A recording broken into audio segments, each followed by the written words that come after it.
Delivering great tasting product to your customers is important. Saving energy, space, and improving operational efficiencies is good for your bottom line. A perfect choice for convenience retailers, Adande Refrigeration's patented modular units deliver so many efficiencies it's no wonder brands such as Sheetz and GetGo are installing these temperature-stable, hold-to-cold fridges across their U.S. food courts. When it comes to refrigeration, convenience is at the very heart of Adande Refrigeration. Learn how you can excel in food service, save time, space, and energy with Adande Refrigeration at adande.co.uk or adande.com. Professionals in the know, choose Adande. You're listening to Shop Talk Live, the podcast, brought to you by Global Convenience Store Focus. Shop Talk Live is a unique video and podcast series featuring senior retail executives in the global convenience, fuels, and mobility retail industry, hosted by Dan Munford and Carolyn Schneer. Welcome to Shop Talk Live, the podcast. Ireland is one of the most advanced convenience and roadside retail locations globally and is famous for the high-quality fresh products delivered every day in stores. Looking at the future as the energy transition comes to Ireland, how will this develop in some of the roadside sites of the future? In this episode of Shop Talk Live, host Dan Munford and co-host Brian Reid, CEO of Deli Lites, talk with two of Ireland's biggest innovators, Brian Donaldson, the CEO of the Maxol Group, and Thomas Ennis, owner of the Ennis Group, to get their take on the future of Ireland's roadside retail. I hope you enjoy this episode, and certainly go to our website at globalconveniencestoreFocus.co.uk to see this video in its entirety on episode number 53.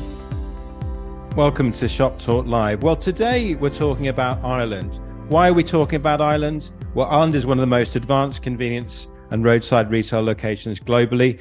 The industry goes there regularly to get inspiration, and of course, we know the reasons for that. It's famous for the high-quality fresh products that it delivers every day in its convenience stores and roadside retail. Why is this? That's one of the questions we always get asked, and perhaps we can find some of the answers to this in the episode today. Also, looking to the future and the energy transition, which is coming to Ireland as well, we're going to think about how that's going to develop in the Irish context and look at a very exciting Maxol site, which we think answers some of those questions. So we've got a very exciting group of guests today. We've got Brian Donaldson, the CEO of Maxol. We've got Thomas Ennis, world famous convenience retailer, and my co-host today, Brian Reid, who's the CEO of Deli Lites. Very uniquely qualified to talk as well on this topic, and my co-host today. Perhaps I can invite you to join us, Brian. Delighted to be here, Dan. Well, always nice to chat with you, Brian. We've spent a lot of time on the road, haven't we, looking at exciting retail in Ireland, but of course the rest of the world as well. So nice to have you on Shop Talk Live for the first time.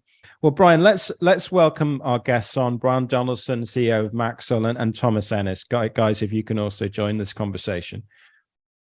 Hi guys, how's it going? Very well, very well. Nice to see you, Thomas. Nice to see you, Brian.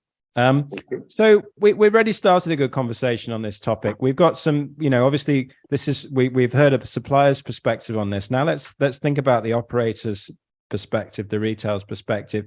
We've got two sort of segments, guys, haven't we? We're going to talk about very much your story and your businesses, Thomas, first, and then we're going to focus on your new site and also some of the exciting things that Maxol are doing, Brian. But you chip in throughout because I don't think I need to introduce you to Thomas Ennis or vice versa. You just chip in as you like. But let's start off by focusing on your story, Thomas.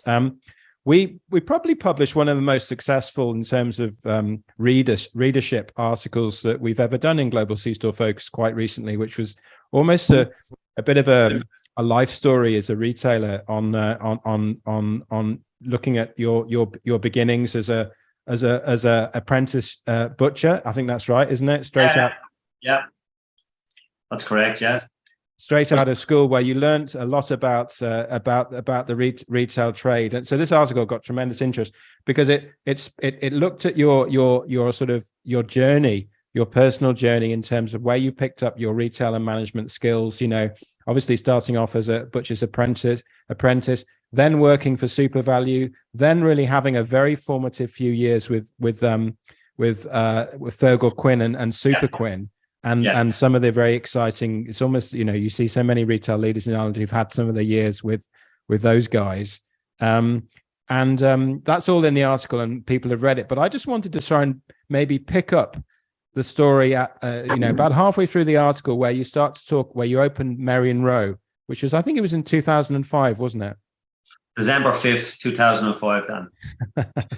And that store made a big impression on the industry. I think it's probably going to be, the most visited stores in Europe, in terms of other retailers coming to learn. What's the interest in that, Brian? What's special about that store?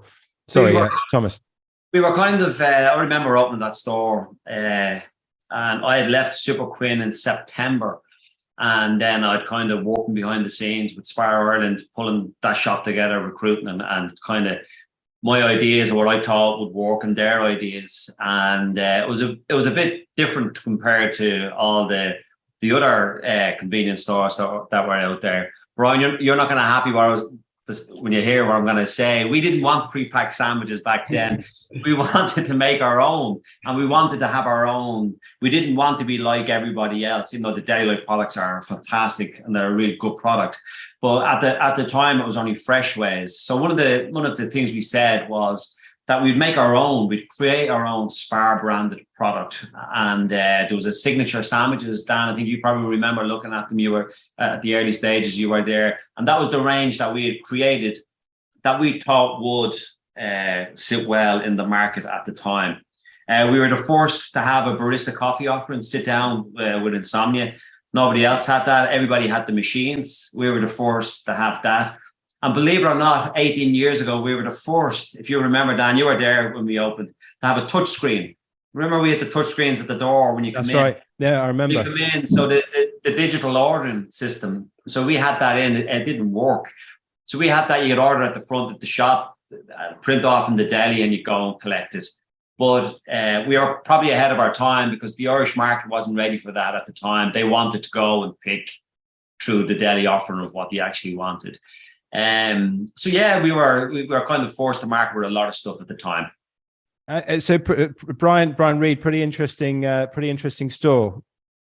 Yeah, absolutely. Very interesting store. I mean, some of the innovation, the point of differentiation is key there. Be different than anybody else. And, that's something that we did as a business. We wanted to bring products that were different than what anybody else was doing in the market. But I think some of the products that you make and, the colors and how you bring it to life, Thomas, is fantastic.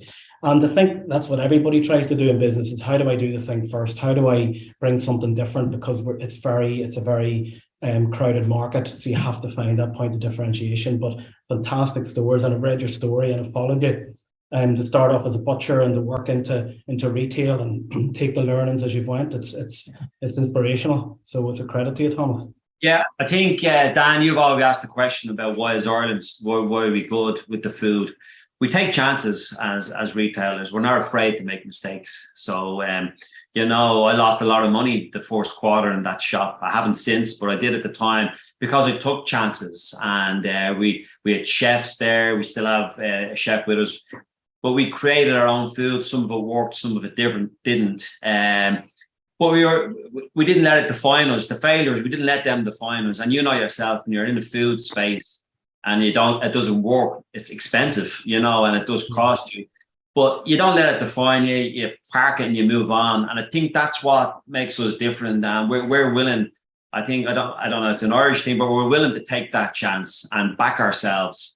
And if it works, brilliant. If it doesn't work, it's not the end of the world. You will always get learnings from your failures as well, and you just move on. We were lucky in that store.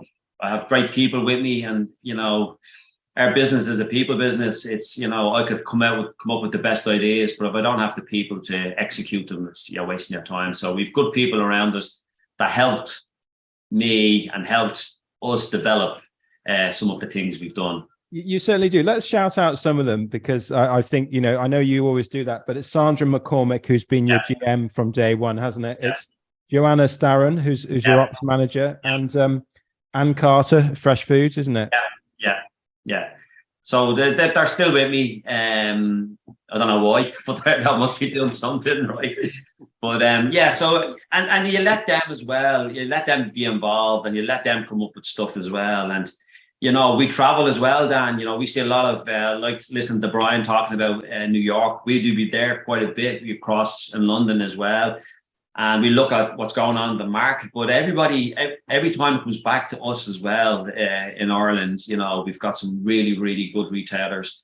I think one of the best retailers globally, Tom McAvoy up in Rathfarland, what he does up there, Milestone up there is just unbelievable. Another Maxol retailer. So it's, I'm sure you've been there, Dan. That is probably one of the best stores I've been in globally. It's a fantastic store. I have. Scott Annan introduced me to that store, and I was blown away by it. Is this in the blood? Do you think, Brian Donaldson? In terms of this island of Ireland kind of, as special retail powers or willingness to take a risk, as Thomas Ennis puts it.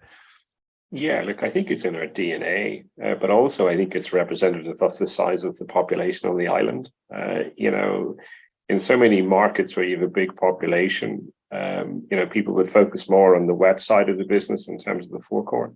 Whereas we've got to sweat the asset, we've got to try to drive more revenue, we've got to try to make our sites become destinations. The level of competition right across the island of Ireland is extremely intense. We're very ambitious, and I think as Thomas has rightly said, we're not scared to invest. And if we make a mistake, we change it, but that doesn't stop us from going back again in terms of looking at new concepts and new ideas. I think that's a very good point. And Thomas, you were very honest in the article, which is obviously one of the other reasons for its popularity. And you're a multi-site. You've got, how many sites have you got altogether now? 11 now. Your second. Looking at number 12 at the moment, Dan, which is going to be totally different as well. So look forward to that. But interestingly, in the article you talked about your second store, which at Kelbridge, wasn't it? And that was, there was some big learning. You're very honest about the learnings from that store, aren't you? Yeah, that was 2008, just at the beginning of the recession, I suppose, where everybody told me that I was crazy to go into it. But being a typical entrepreneur, I didn't listen to anybody. So I went out anyway, and I got it wrong. Everything and anything that could go wrong in that site. I'm still scarred by it because I haven't made that mistake again. The timing was wrong. And we all know sometimes these things is about time. And the country wasn't in a great place. Our consumers have been advised to go to the discounters. They weren't shopping local with their local retailer. They were going to the discounters. That's so that was one of it.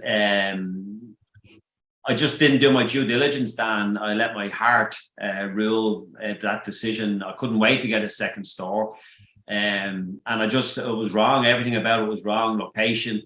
I didn't dig deep enough into the figures, and it just went wrong. And I came out of it. I sold the lease in 2010, and I was still paying off the debt in 2011. So I never made the mistake again. But it didn't define me. I kept going after it, Very, very much so. And in a way, I think, obviously that just shows that location, ultimately, even the best operator can't always make every location work. It's sometimes time to move on and find better locations, which of course you've gone on to do. Also as well, Dan, I think at the time, I remember, I got it wrong, and I probably should have made the decision 6 months more earlier than I did. But you're looking at yourself, and this is a wrong thing. But at the time, looking back, it was wrong. But you're thinking, well, how will I look? Am I a failure? How will this look if I fail here after being so successful in Marion Row? When really, it doesn't really matter how you look. I always say it was the worst and best decision in the one store, the worst decision going into it. But the best decision, realizing that I couldn't fix it and to get out of it. So sometimes you have to just be honest to yourself and say, you can't fix this. Stop now. Stop the rot now and move on, No, absolutely. And obviously you have moved on. You've moved on with great success and style. Just thinking about, obviously, some of the challenges which we had back in 2008, which were economic, and we can look at the cost of living crisis, which has affected Ireland, the island of Ireland, as much as many other parts of the world. You've still focused on quality ingredients, haven't you, Thomas? Yeah, I mean, yeah, there is a global recession at the time, and even now, people are the cost of living effect that's around at the minute. But still, you can't, you kind of can't, if you put yourself out as to be a fresh food operator with the best ingredients, you can't cheapen that because stuff is going on. People still now, the consumer now is more educated in fresh food than they ever were. They're more traveled. They know what it should taste like. They know what it should look like. They actually know the value of it now. So if somebody is selling something cheap, it's going to be cheap ingredients. People know that. But if somebody's selling something at a price that they feel is reasonable and acceptable because of the quality of it, they will pay it. We're so tuned in with our bodies, the health, quality of food. People, it's not like before where people bought cheap ingredients. People want to eat healthy food because they feel good about themselves when they eat healthy food. So yeah, we've never steered away from quality ingredients, Dan, regardless of what's going on in the world. I need to stand over what we sell. We sell good quality food, and that's it, you know. And if you stand over that and you kind of build your business on that, the consumer and your customers, you know, as Fergus Quinn would say, the boomerang, they keep coming back. So it's like quality food will never change. And Brian Reid, you'd echo that, I know. Absolutely, I would echo that. And last year we've seen significant material increases in ingredients and things like that, but it wasn't a time to panic. It was a time to just try and get price increases but make sure you don't sacrifice the quality of the product. And I agree with Thomas. The customer knows now; they can tell that it's the ingredients are real. It's proper meat in the sandwich and whatever. So yeah, it's very important that you're honest and transparent with your customers. And our products are handmade, and we're very open about that. And we want to make sure that we don't compromise on our ingredients, because your reputation's there. They will not come back. They will not go back and repeat purchase if you take shortcuts. Yeah. So I completely agree with Thomas on that point, that charge more if you have to, but don't compromise on your quality and your flavors. Very, very sound point. Now, let's just look at one of your latest. I know you've got another store in the pipeline. Always have, Thomas, always something new coming. But let's just look at what the store that made a big impression on me, SPAR Waterloo Exchange. I mean, one of the things that struck me about this store, guys, is how much you pack into such a small space. Yeah. You know? I got to credit SPAR Ireland and the development team that's in BWG with the plans. I'd say that plan there is probably the 10th plan that we drew up, you know. And you know yourself, retail space is very expensive, especially in that part of the city. So as Brian Donaldson said earlier on, you want to sweat the asset. So we had to get as much as we could into that space so we could utilize every inch of it, you know. Well, Brian Donaldson, let's sort of transition, if you like, to what's happening on the roadside. Obviously, the SPAR Waterloo Exchange, it's a standalone store in a very upmarket part of Dublin with very, very high rents. We've got the energy transition coming to Ireland as well. Tell us, perhaps just segueing from talking about fresh with Thomas's store, we should talk about the retail part of this location before we tackle EV. But you put the Eurospar brand in there, you know, a supermarket brand. Yeah, look, the island of Ireland is very different. Northern Ireland, obviously part of the UK, compared to the Republic of Ireland. The footprints are very different. The first thing that everyone needs to be aware of in the south of Ireland, on forecourts, our retail footprint is restricted to 100 square meters of actual retail before deli and seated area. Whereas in Northern Ireland, there are no such restrictions. And that's why when you look at the video, you can see the scale that we've put there in terms of the Eurospar development. But also when we look at the island of Ireland, you know, we're a fourth generation family business, 102 years old, trading in Ireland. One shoe doesn't fit all. So the strategy that we put into play into the south of Ireland with good retailers such as Thomas, Ennis, is very different to the strategy that we put in place in Northern Ireland. And that's just looking at demographics, it's looking at the level of competition, and it's also looking at the maturity of the markets. In Hollywood, in Kinnicker, it's a population of about 12,000 people. It's quite an up market, high income earners. It's also benefits from a very transient location from Bangor going into the metropolitan area of Belfast. Also, it's the home of Rory McIlroy, who many will know as the world #1 golfer. So it really is an ideal location for us, to put this kind of investment. But look, as Thomas has been on his journey, we've been on our journey in terms of how we continue to improve and how we see the eyes of our business through those of our customers. And I think what you see in that video is the collaboration of real talent within our management team, within our suppliers, within our consultants, to bring actually to market that new development. I have to say it was -5 when we were shooting that video. It was extremely cold, and that site actually opened, I think it was on the 8th of December 2022.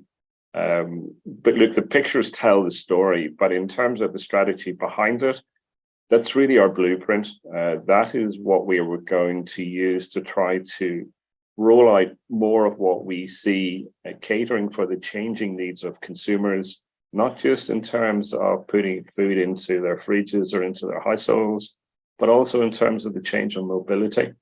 And the challenge that we have in the south of Ireland is getting bigger boxes until we start getting a change to this retail planning guidelines of 100 square meters. So look, it's been very exciting for us. It's been a major shot of adrenaline in the arm, and thank you very much indeed for your very kind comments in terms of the feedback on it. No, not at all. Let me bring Thomas in first. Obviously, fresh food is your business, but you're very much into roadside retail as well, Thomas, with a number of your sites. What's your reaction to this new site? Yeah, I mean, I remember actually I opened my first one, Maxol, was 12 years ago, and I have a confession now, Brian. So 12 years later, I can tell. I think I ran out of fuel 3 times, Dan, because you look at Brian's laughing. Because what happened was my first foray. I remember walking with Brian and Des Duffy. Remember, Brian, we walked around stores 12 years ago. Yes. So I seen firsthand the vision that Maxol had of where they wanted to go 12 years ago, Dan. So it doesn't surprise me when I see where they are now, in the sense of they're doing things totally different to anybody else. And the good thing about it is they let you be innovative as a licensee, in the sense that you can work. They want you to be innovative compared to some of the competitors where it's just one box, and everyone is the same. You can be very different. If you look at that store in Kinnicker, that is an amazing SPAR. It's a really, really, really good store. So yeah, I'm not surprised to see that with Maxol. I can see things just getting better, actually. But I remember, as I said, you're running out of fuel.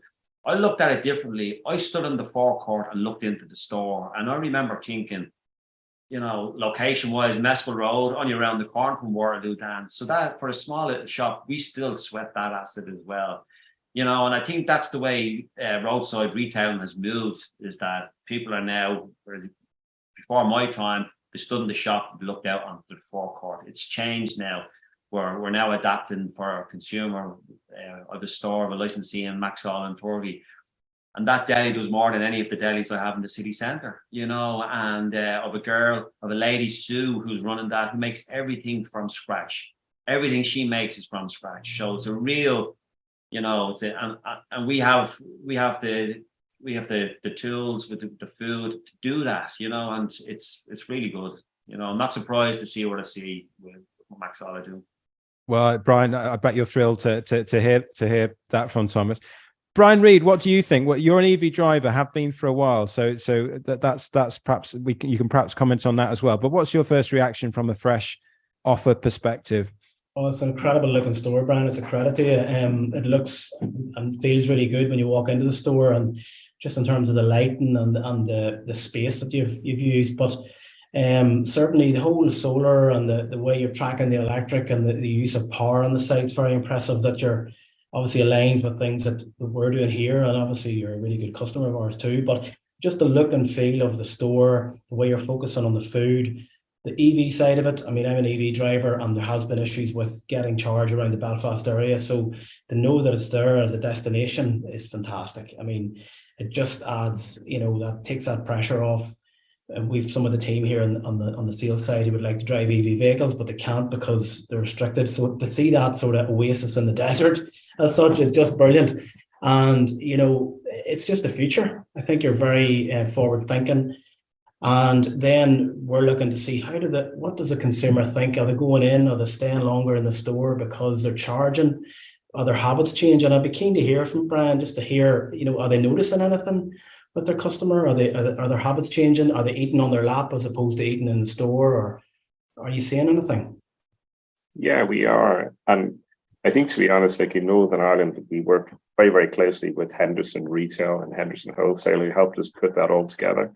There really is a collaboration in terms of taking the expertise with our alliance partners. And in the south of Ireland, it's the same with BWG Foods, who we work very closely with, and Thomas has already mentioned them.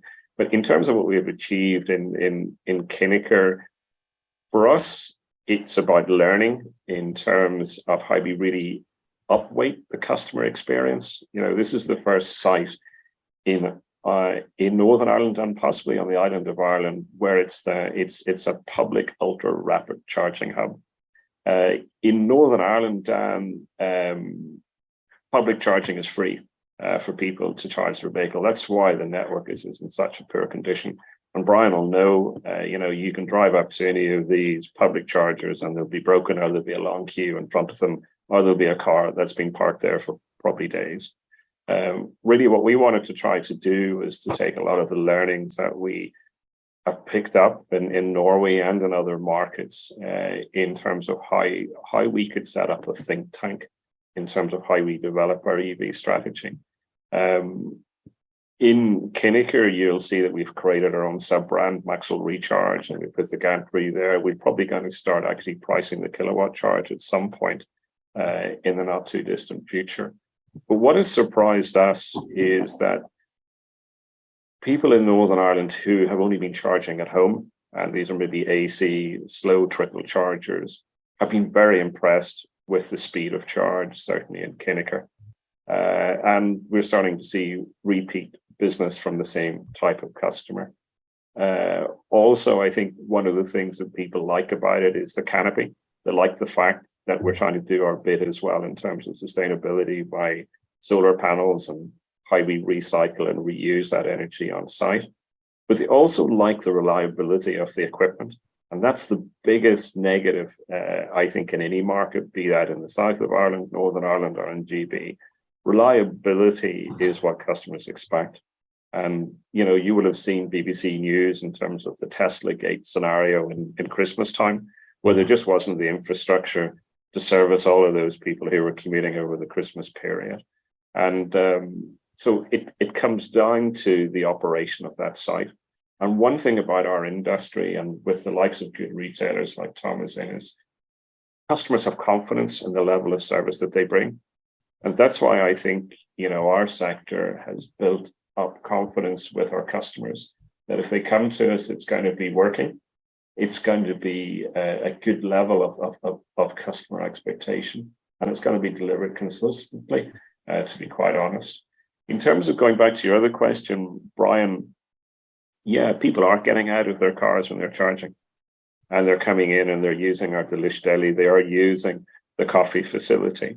And depending on the type of customer, if you are on the road and you're traveling, it's probably more food for now that people want to take, and also a hot beverage or cold drink or whatever. But also we're finding a lot of ladies coming and taking the kids out of the car and going and doing a basket shop. And that's the beauty of when you have an offer such as the Euro SPAR concept that we have there. It's got absolutely everything. Our basket spends have gone well up, which is telling us people want the choice, they like the environment, they like the range. But equally in this particular environment, it's about value for money. And that's where SPAR comes through clear and loud. The other thing that we put into this particular store is self-checkouts. Over 40% of transactions are going through self-checkout. So that tells you as well that people want convenience and they want speed of service, and they're quite happy to do it themselves. So for us, look, it's been a bit of a revolution in terms of the learnings. It's still very early days, but what we're seeing is we believe that over 50% of those customers using the EV Hub are shopping within the year of SPAR. Now, whether that's down to novelty factor because of the scale and the choice of goods that we have in there, the time will tell. But as you will know, Thomas, whenever you open a new development, you want nice gradual growth. You don't want a big peak and then the thing drops. It's building very, very nicely. And that particular site is operated by Henderson Retail. So fair play to them and all of their staff who maintain the highest of standards in store, within food service, but also in terms of the forecourt. And, that particular site also hosts a traditional liquid fuels forecourt. And we introduced our own sort of premium fuel range there as well. And it's got our latest, corporate branding as well, which is all built around our ESG strategy. Everything we do now is about how do we reduce the energy consumption. And that means investing in technology. And also it means that we need to do things better. And sometimes you've got to invest up front to save the running costs of the business into the future. That war of refrigeration is the latest closed door CO2 refrigeration that you can buy. It is expensive, but we're seeing the benefits in terms of how we're managing and controlling the energy costs. I think a very, very interesting point, Brian. In a way, I think Maxol, to be fair to Maxol, I mean, I think you've done a lot of hard yards, haven't you, in terms of the travel? I mean, we've been in Norway. I forget how many times, and you're obviously part of our mobility roundtable, which McKinsey acts as our knowledge partner, and we meet 4 times a year with a lot of other retailers to talk through all these issues, don't we? And you've been spending time doing these things as a company for years, haven't you? This didn't just appear, did it? This site? No, like we basically started this journey way back in 2012 in terms of how we moved from being seen as a traditional fuel retailer into being a food service convenience retailer. And in the old days, we would have done things, how can we replicate that? How can we ensure it's consistent? But it comes back to this thing, one shoe doesn't fit all.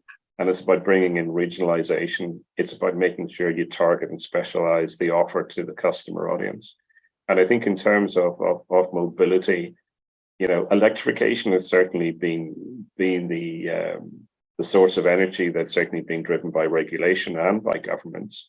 It's just when will be the tipping point? When will be that turning point when 50-60% of all new cars will be battery electric vehicles? We believe that electric vehicles have a part to play, though we don't see them being the complete silver bullet or utopia. Petrol cars are still increasing in sales. I think there was a bit of a flip around in terms of their growth. Okay, diesel is certainly pulling back as a percentage of the mix. The percentage numbers for electric vehicles are very high because they're coming from a very low base. But certainly, the transition to low emission, zero emission vehicles is happening. And I suppose the big question for everybody with cost of living crisis, will that slow down the transition or will it accelerate? Time remains to be seen. Time will tell us on that pretty soon. But our view is that we got to lay down the foundations now. In the south of Ireland, we've just received planning permission to do a similar development and at Maxol Newbridge in terms of what you would have seen at Kinnicker in terms of the EV hub. We want to do the same in Maxol Ballycullen. And we also have rolled out EV chargers and other developments in Northern Ireland as well. So we want to be positioned for whenever it actually does turn. And I think one of the things that we are known for is the quality of a retail operation. And it comes back to Thomas, we don't directly manage any of our sites. They're all independently managed by independent retailers who have a real flair for retail, who really want to deliver the best customer experience. And that's what keeps people coming back. The boomerang effect is absolutely right. And I think one of the things our industry, Dan, has benefited from on a global basis, we actually have had the COVID bounce, because it actually drove a lot of new customers into our locations, because the majority of them are all neighborhood or they're in areas where they're light industrial. And I think that in itself gave people the opportunity just to look at the breadth and range and the value and the quality of the operation. And those customers have become sticky customers, which is what we all want. And that's given us a real base on which to build upon. And I'm sure Thomas has seen the same within his business, and also Brian, in terms of the many retailers that you supply really within our sector. Absolutely. Very wise. Brian, do you want to comment? Yeah, we've seen a big surge in demand for the local convenience customer. The local, maybe the person working from home or working 2 days from home and 3 days in the office, they're shopping more local. And we're seeing that, and they're looking for more offerings now. They're asking us, how do we satisfy that lunchtime buy, that evening buy as well? So yeah, we're seeing that. And in terms of the charging, the 30-minute charge that it normally takes about 30 minutes to charge a car. So can I go in and shop for later when I'm in there? Can I use that 30 minutes to do a longer shop? And that's where the SPAR comes in, because they offer more products for the evening or whatever. So it just changes the dynamic of the customer and what they're looking for when they're in the stores, I would imagine. Yeah, I mean, two of the big learnings I think we've been discussing a lot, Brian, haven't we, on our different meeting points on this, whether it's online or in visits to other countries, is as this becomes more of a mass market, and it's not, if you like, it's not just like a small group of people who've got EVs who perhaps haven't got to use their day efficiently. It becomes mass market. People have to find an efficient way of using that 20 or 30 minutes as well, rather than just have a coffee. Obviously some people have got time to sit around and have a coffee, but it's a long time to regularly have to idle away. If they can use that 20 or 30 minutes to do something else as well. And obviously this is why I think the Eurospar fit is such a good one.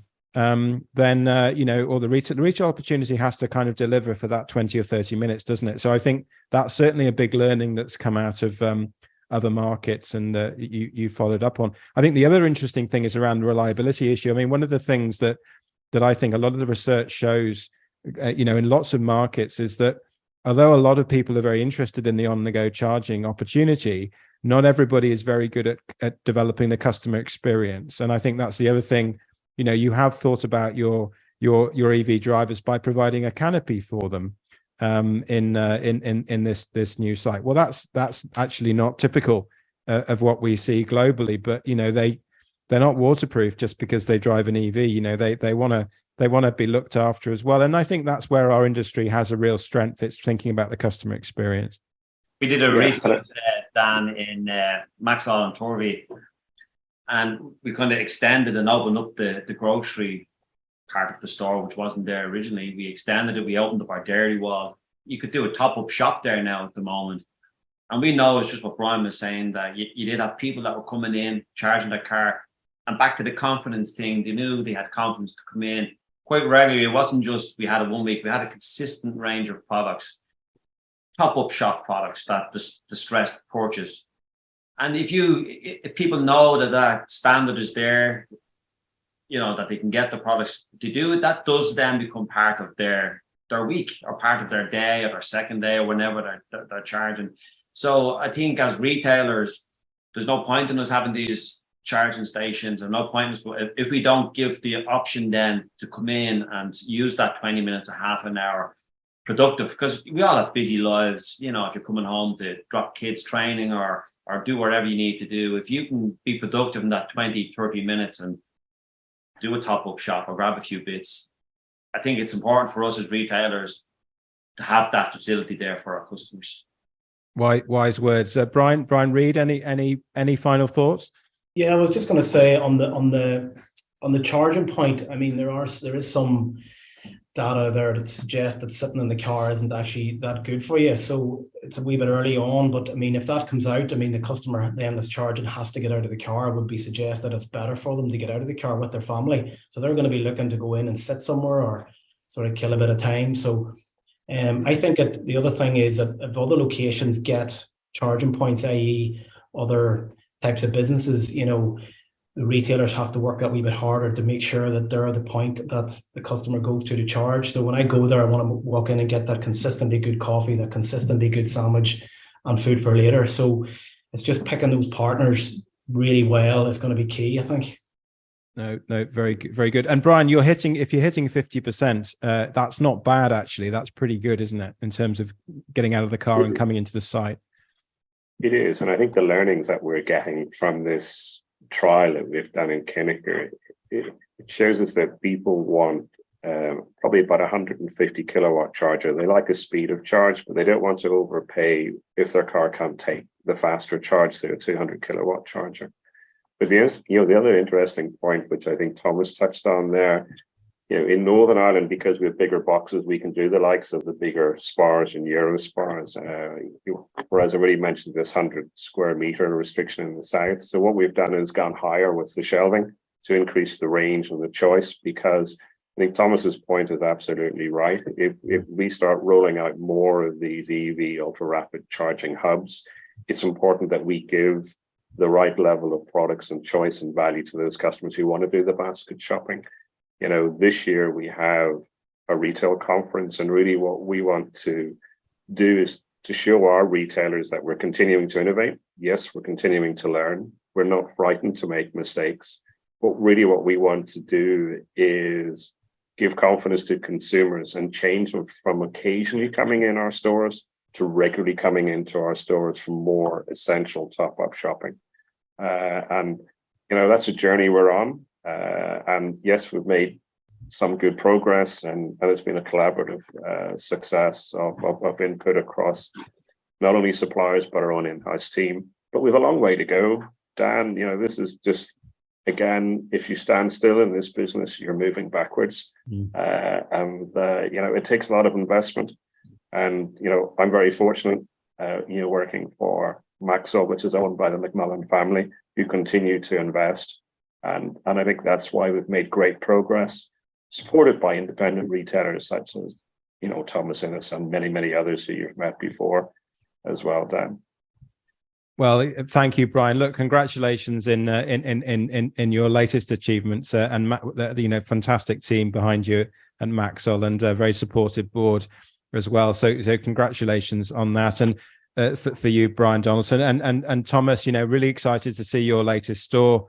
We're all waiting to see if it's you say it's completely different. We're intrigued by that, but I'm sure we'll be hearing and reading about that soon. And Brian, lastly, thanks for co-hosting this one. I think you've enjoyed it, and congratulations on seeing more of your product in GB as well, and obviously further afield in Europe. And I think that's something that you're excited about in the future, isn't it? Absolutely. I'm really excited, Dan, and thanks for asking me to do this today. It's been brilliant. Brilliant. Well, Brian Donaldson, thank you. Thomas Ennis, thank you. And Brian Reid, always a pleasure. And we've had a great conversation, I think. Thanks for watching. Thank you for listening to Shop Talk Live, the podcast. This episode was produced by Dan Munford and Nick Scherzer with support from Jenna Ferguson and Lorraine Evans. It was produced, edited, and mixed by Carolyn Schneer, and music was provided by Wolfgang Worley. Tune in every other week for new episodes, and please subscribe on your favorite podcast platform. And learn more at globalconveniencestorefocus.co.uk.